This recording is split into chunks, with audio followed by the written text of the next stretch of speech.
কলকাতা আইসিসিআরই cultural and literary forum of বেঙ্গলের উদ্যোগে আগমনের আনন্দ বার্তা শারদীয়া 1432 প্রদেশ প্রকাশ অনুষ্ঠানে বক্তব্য রাখছেন রাজ্য সভাপতি শ্রমিক ভট্টাচার্য।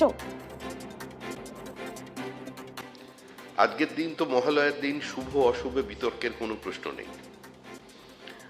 আজকের দিন বাংলা এবং বাঙালির অন্তরের অন্তঃস্থলে একটা মধুর স্মৃতি নিয়ে, তার কালোজয়ী সত্তা নিয়ে বীরেন্দ্রকৃষ্ণ ভদ্র বিরাজ করছেন, যিনি ক্ষণিকের গণ্ডূষে অনন্তকে পান করে ফেলেছেন।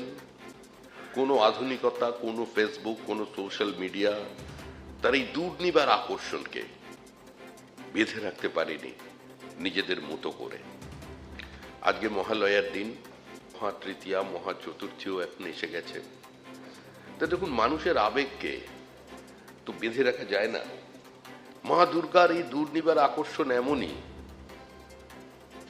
যে আমাদের কবি মুখ্যমন্ত্রী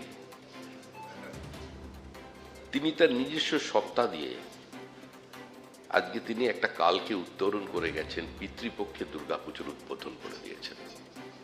এই অনন্য সাধারণ প্রয়াসে এটাও কিন্তু সমমর্যাদা দিয়ে দেখা উচিত। এখানে আমার বিশেষ কিছু বলার নেই, কারণ আবার বলছি যে আমার চেহারা, আমার উচ্চতা, আমার বিদ্যা, আমার বুদ্ধি, আমার সাহিত্য, আমার কবিতা প্রেম কোনোটাই এখানে আপনাদের সামনে, মানে এই পাঠকদের সামনে কিছু বলার মতো ব্যাপার নেই। আমি একজন রাজনৈতিক কর্মী, এর বাইরে অন্য কোনো পরিচয় আমার নেই।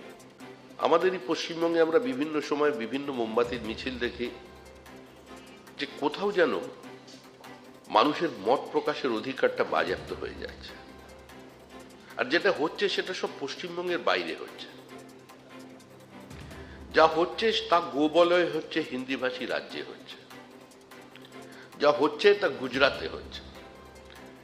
কিন্তু আজকে একটা বাস্তব অবস্থাটা স্বীকার করতে হবে।